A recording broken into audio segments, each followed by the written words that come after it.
जय माँ काली। भारत माता की जय।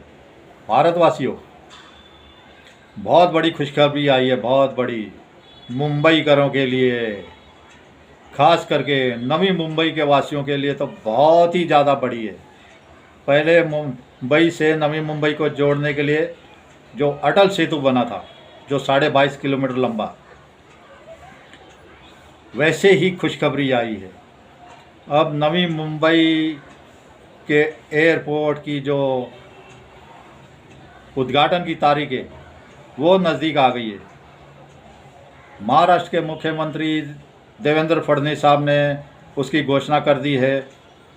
बोले वो तो हम उद्घाटन जल्दी भी कर सकते थे, लेकिन मोदी जी की तारीख लेनी पड़ेगी। इसके लिए हमने 30 सितंबर 2025 की तारीख की है उसके उद्घाटन की। 30 सितंबर 2025 की तारीख नवी मुंबई एयरपोर्ट का उद्घाटन मोदी जी के हस्तकमलों द्वारा किया जाएगा।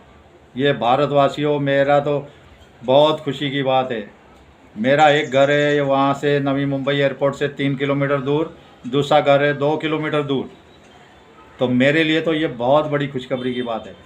ये इंटरनेशनल एयरपोर्ट, इसकी अंदर 2 रनवे तैयार हैं और इसमें 350 विमान खड़े रह पाएंगे। 350 विमान, इसकी क्षमता बहुत बड़ी है।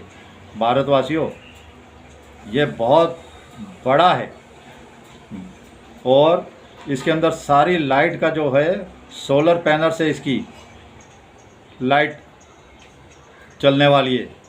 सोलर पैनल का ही यूज़ होगा और इसमें फालतू गाड़ियों की एंट्री भी नहीं होगी। सिर्फ इलेक्ट्रिक जो नॉन पोल्यूशन गाड़ियां हैं उनकी ही एंट्री होगी इस एयरपोर्ट के। और इस एयरपोर्ट के नज़दीक ही हमारा JNPT है।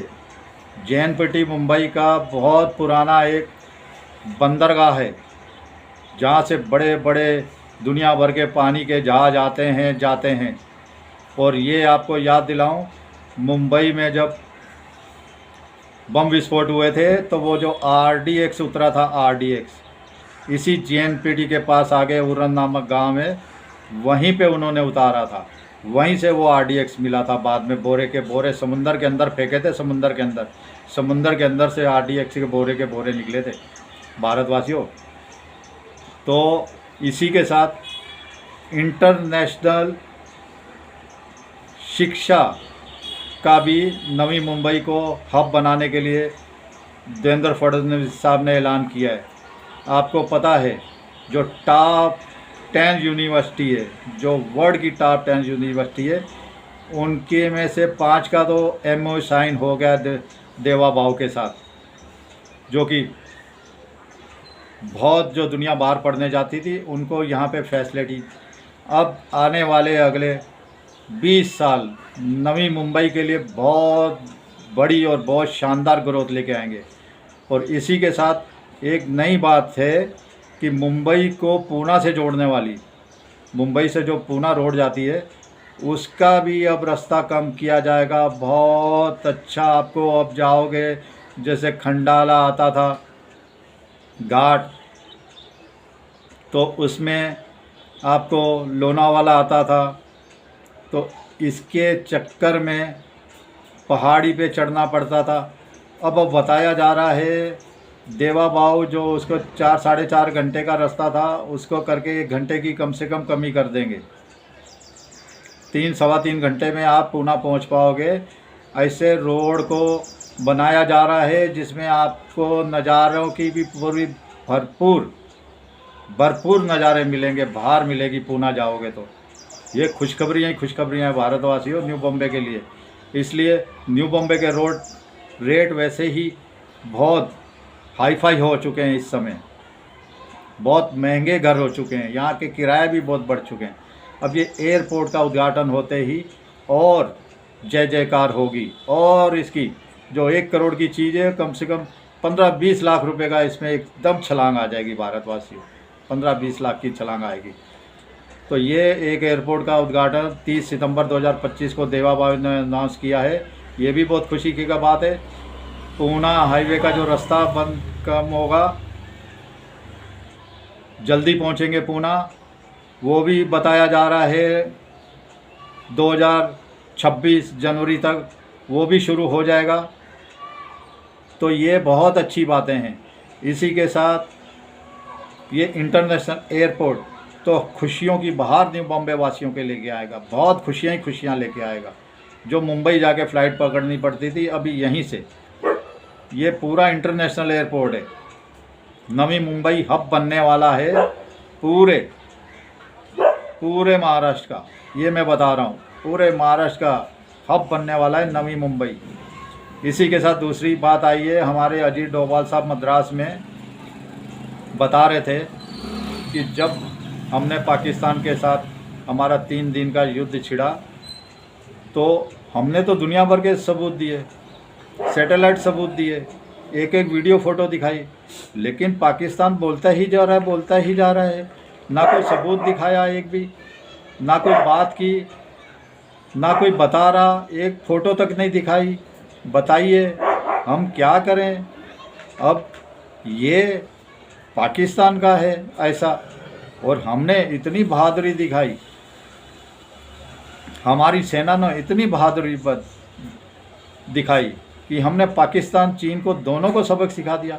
लेकिन फिर भी विदेशी मीडिया है सुधरने को तैयार नहीं। फिर भी विदेशी मीडिया है पाकिस्तान करती जा रही है। शर्म भी नहीं आती विदेशी मीडिया को। हमने तो पाकिस्तान के साथ चीन का भी धक्का बिठा दिया, चीन को भी धक्का दिया, झटका दिया, जो कि उभरने में चीन को कम से कम कुछ नहीं तो 4-5 साल तो लग ही जाएंगे चीन को उभरने में। हमारे डोभाल साहब देखो उन्होंने बोला 5 जहाज मार दिए राफेल, 5 जहाज मार दिए। अरे एक का तो सबूत दिखा दो।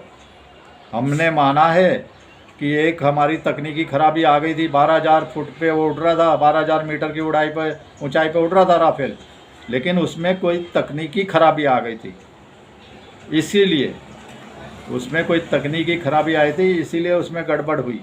नहीं तो उससे हमले से कोई लेना देना नहीं है, पाकिस्तान का कोई लेना देना नहीं है।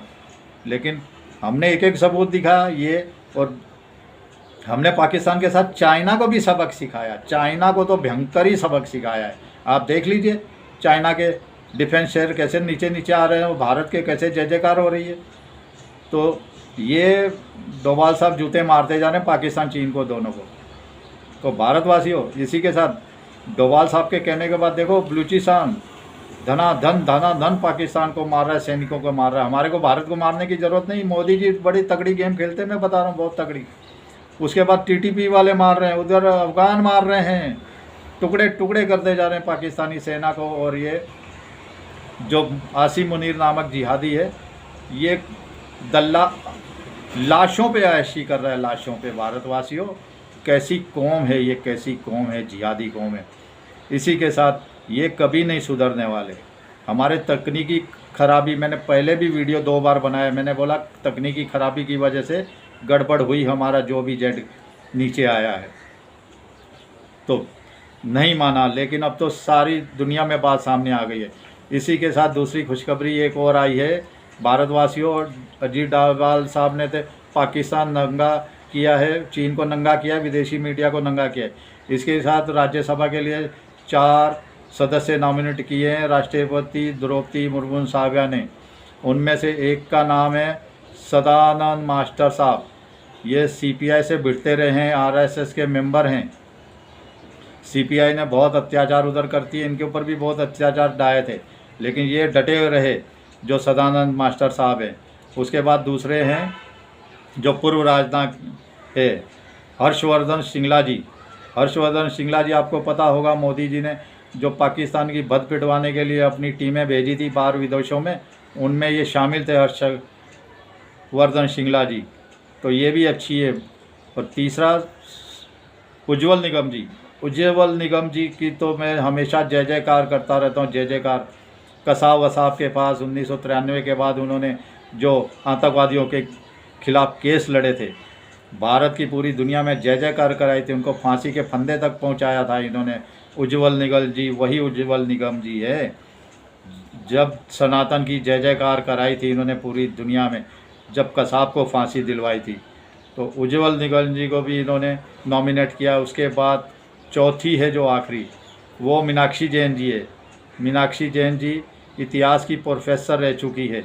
उन्होंने अयोध्या पर किताब लिखी थी जब यूपीआई की सरकार थी, सोनिया गांधी राहुल गांधी गद्दारों की सरकार थी, तब वो किताब छपवाने गई थी अयोध्या पे जो लिखी थी, तो किसी भी बुक पब्लिशर ने उसको छापने से मनाही कर दिया था। कहीं भी वो किताब नहीं छपवा पाई थी, ऐसा कांग्रेस ने हाल किया था। बोले तुम श्री राम का नाम कैसे लोगी, तुम राम मंदिर का नाम कैसे लोगी। वही मीनाक्षी जैन जी है, इतिहासकार की प्रोफेसर है। उनके नाम की भी मुझे भारतवासियों बहुत ज़्यादा खुशी हुई, बहुत ज़्यादा। दो नामों की, एक तो मीनाक्षी जैन जी की नाम की और दूसरा हमारे जो उज्जवल निगम जी है, इन नामों की तो मुझे हद से ज़्यादा प्रसन्नता हुई है। और उज्जवल निगम जी तो महाराष्ट्र से हैं, एकदम धांसूदार वकील है, जानदार वकील है। और जितना मीनाक्षी जी को तड़पाया था कांग्रेस ने, मीनाक्षी जी आज उनकी इतिहास की खोद खोद के हमारे इतिहास की जड़ें सनातन की निकाल रही हैं और झूठे बरसाती जा रही हैं कांग्रेसी सरकार पे, सोनिया सरकार पे, राहुल गांधी पे। तो भारतवासियों, ये आपके एक वोट की कीमत है। चलिए, भारत माता की जय। जय श्री राम, जय श्री हनुमान, वंदे मातरम, जय हिंद।